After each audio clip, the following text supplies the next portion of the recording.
Wilayah Sumatera Selatan kini bersiaga menghadapi ancaman kebakaran hutan dan lahan seiring lonjakan jumlah titik panas yang terdeteksi dalam beberapa hari terakhir. Berdasarkan hasil pemantauan citra satelit BMKG per 7 Juli 2026, terdeteksi sebanyak 130 titik panas atau hotspot dengan 9 diantaranya berupa titik api. Ini meningkat cukup signifikan karena pada 6 Juli lalu hanya terdeteksi 54 hotspot. Memasuki musim kemarau, cuaca yang semakin kering dan minim curah hujan membuat risiko terjadinya karhutla kian meningkat. Kondisi ini juga dapat mempercepat penyebaran api sehingga upaya pencegahan perlu dilakukan sedini mungkin.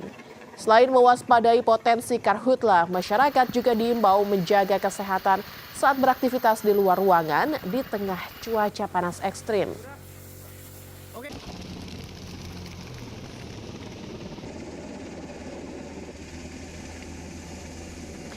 Untuk mengetahui perkembangan terkini terkait lonjakan titik panas di Sumatera Selatan, kita telah bergabung dengan jurnalis Kompas TV Purwantoro. Selamat siang Purwantoro. Seperti apa kondisi terkini di lapangan menyusul lonjakan jumlah titik panas di wilayah Sumatera Selatan? Ya, selamat siang Lintang. Jadi memang titik panas sendiri memang cukup signifikan naiknya, namun beberapa titik panas tersebut sejumlah wilayah itu terdeteksi adanya titik api seperti yang terjadi kemarin di Kabupaten Ogan Ilir di dua desa di Kecamatan Indralaya Utara terjadi kebakaran lahan yang mengakibatkan sekitar 10 hektar lahan terbakar.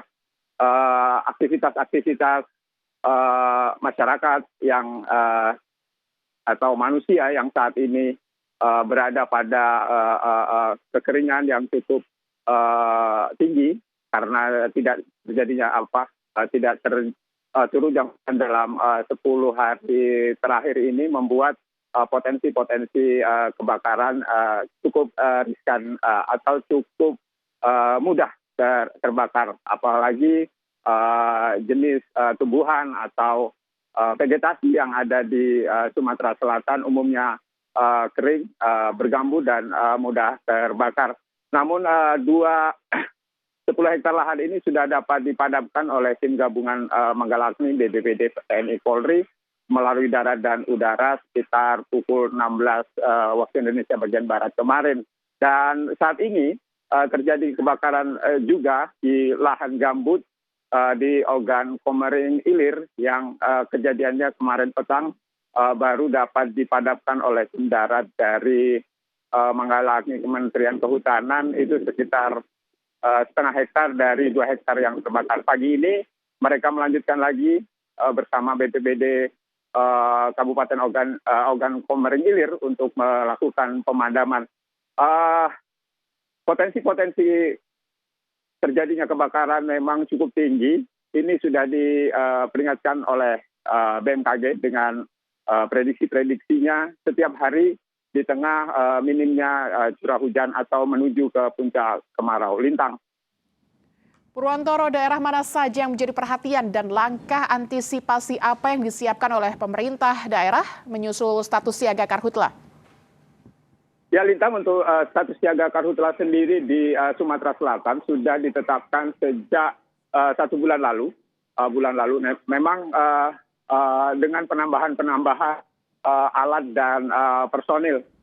Fokus saat ini seperti yang diinformasikan oleh Kepala Balai Pengendalian Kebakaran Hutan wilayah Sumatera, bahwasanya mereka akan fokus pada wilayah Ogan Ilir, karena memang di wilayah-wilayah tersebut terdapat beberapa objek vital seperti jalan lintas timur, kemudian jalan tol dan sejumlah pipa-pipa Pertamina.